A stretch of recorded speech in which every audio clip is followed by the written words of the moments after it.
കടൽ കടന്ന് കളിയാട്ടപ്പെരുമ മലയാളികൾക്ക് മുന്നിലെത്തി. ഉത്തര മലബാറിലെ കളിയാട്ടക്കോലങ്ങൾ ആദ്യമായാണ് ഗൾഫ് രാജ്യങ്ങളിലെത്തുന്നത്. മനസ്സും കണ്ണും നിറഞ്ഞ് തൊഴുകൈകളോടുകൂടി പ്രവാസി മലയാളികൾ കളിയാട്ടക്കാലത്തെ വരവേറ്റു.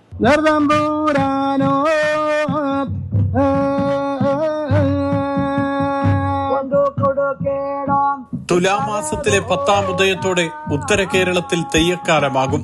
പ്രവാസികളിൽ പലരും ഇക്കാലത്ത് അവധിയെടുത്ത് നാട്ടിലെത്തി കാവിലും വയൽത്തിറയിലുമായി തെയ്യവും കളിയാട്ടവും കാണും. അവധി ലഭിക്കാത്തവർക്കും സാമ്പത്തിക ശേഷി ഇല്ലാത്തവർക്കും തെയ്യക്കാലത്ത് മനസ്സിൽ ഒരു നീറ്റലാണ്. ഇത് മാറ്റുകയാണ് കളിയാട്ട ആഘോഷ കമ്മിറ്റി. എന്താ പറയാ, ഒരു വല്ലാത്തൊരു ഡ്രീം നടന്നൊരു ദിവസമാണിന്ന്. സത്യം പറഞ്ഞ ഈ ആദ്യം ഇന്ന് എനിക്ക് തോന്നുന്നത് ശാസ്തപ്പനായിരുന്നു ആദ്യം. ഇന്ന് ശാസ്തപ്പൻ തോറ്റായിരുന്നു രാവിലെ ഇറങ്ങിയത്. ആ ഒരു സമയത്ത് സത്യം പറഞ്ഞ കണ്ണിന്നൊക്കെ വെള്ളം വന്നു. വല്ലാത്തൊരു അവസ്ഥ. ഞാൻ എല്ലാവരും വിളിച്ചു പറയായിരുന്നു, എടാ നമ്മളെ തെയ്യിറങ്ങി വിളിച്ചു പറയായിരുന്നു. സംഘാടകരുടെ കണ്ണ് നിറഞ്ഞപ്പോൾ സന്ദർശകരുടെ കണ്ണും മനസ്സും നിറഞ്ഞു. മാക്കം, ഗുളികൻ, ശാസ്തപ്പൻ, വിഷ്ണുമൂർത്തി, പ്രിയപ്പെട്ട ദേവതാരൂപങ്ങളെല്ലാം അവരുടെ മുന്നിൽ തികവോടെ എത്തി. കളിയാട്ടം ആഘോഷ കമ്മിറ്റിയാണ് ചരിത്രം കുറിച്ചുകൊണ്ട് ആദ്യമായി കളിയാട്ടം UAEയിൽ എത്തിച്ചത്. കോലം കെട്ടിയാടിയതാകട്ടെ പത്മശ്രീ നാരായണ പെരുവണ്ണാനും കുഞ്ഞിരാമ പണിക്കരും ബാലകൃഷ്ണൻ പെരുവണ്ണാനും.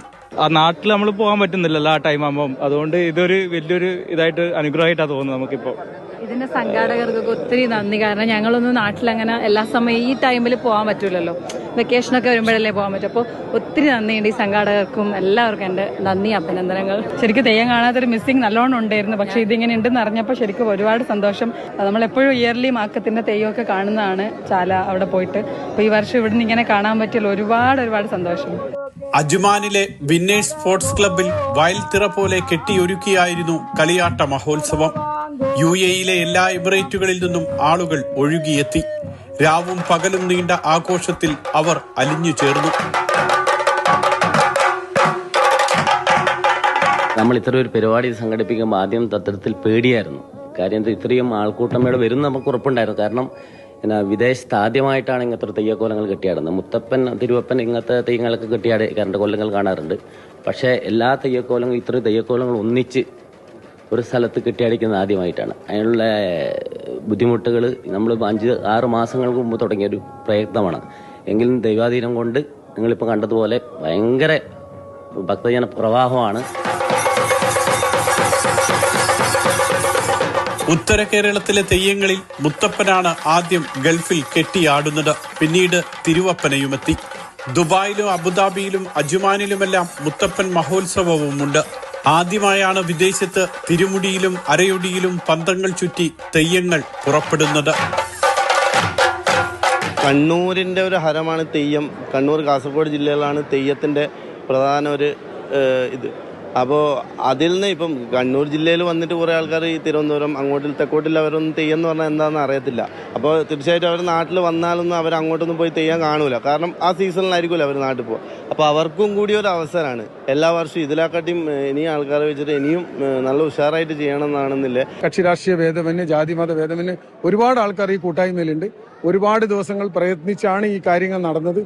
സത്യത്തിൽ എനിക്കും ഭയങ്കര അതിശയമുണ്ട്. ഇത് എല്ലാവർക്കും ഉള്ള ക്യൂരിയോസിറ്റി, അതായത് എന്താണ് നടക്കുന്നതെന്നുള്ള ഒരു വലിയൊരു ആകാംക്ഷയുണ്ട്. പക്ഷെ എല്ലാം ഭക്തി നിർഭരമായി തന്നെ ഗണപതി ഹോമം തൊട്ടാണ് പ്രോഗ്രാം സ്റ്റാർട്ട് ചെയ്തത്. കളിയാട്ട മഹോത്സവത്തിന് ആക്ച്വലി സ്മാർട്ട് ട്രാവലിന് ഭാഗമാകാൻ പറ്റിയതിൽ വളരെ സന്തോഷം. ചതിയുടെയും കണ്ണീരിന്റെയും പകരം വീട്ടലിന്റെയും ജീവിതാനുഭവങ്ങളുമായി കടവാങ്കോട് മാക്കവും മക്കളും നിറഞ്ഞാടി. മാക്കത്തിന്റെ ജീവിതം ശ്വാസമടക്കി സന്ദർശകർ കേട്ടിരുന്നു.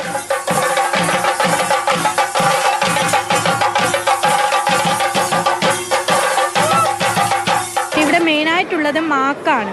മാക്കെന്ന് പറയുമ്പോൾ നമ്മളെ മാക്കവും മക്കളും കണ്ണൂർ ജില്ലയിൽ 2 സ്ഥലത്തെ ആകെ ഉണ്ടാവുമല്ലോ.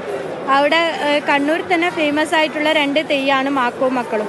അവരുടെ ആ ഒരു സ്റ്റോറി അതൊക്കെ അത്രയും ഡിഫറെൻ്റ് ആയിട്ട് വരുന്നതാണ്. അവരെ ഒരു അമ്മ അനുഭവിച്ച ത്യാഗത്തിൻ്റെയും ഇതിൻ്റെയും കഷ്ടപ്പാടിൻ്റെ എല്ലാം വിഷമോ അതൊക്കെയാണ് അതിൻ്റെ അകത്ത് കാണിക്കുന്നത്. കളിയാട്ട ആഘോഷ കമ്മിറ്റിയുടെ വനിതാ വിഭാഗമാണ് മാതൃസമിതി.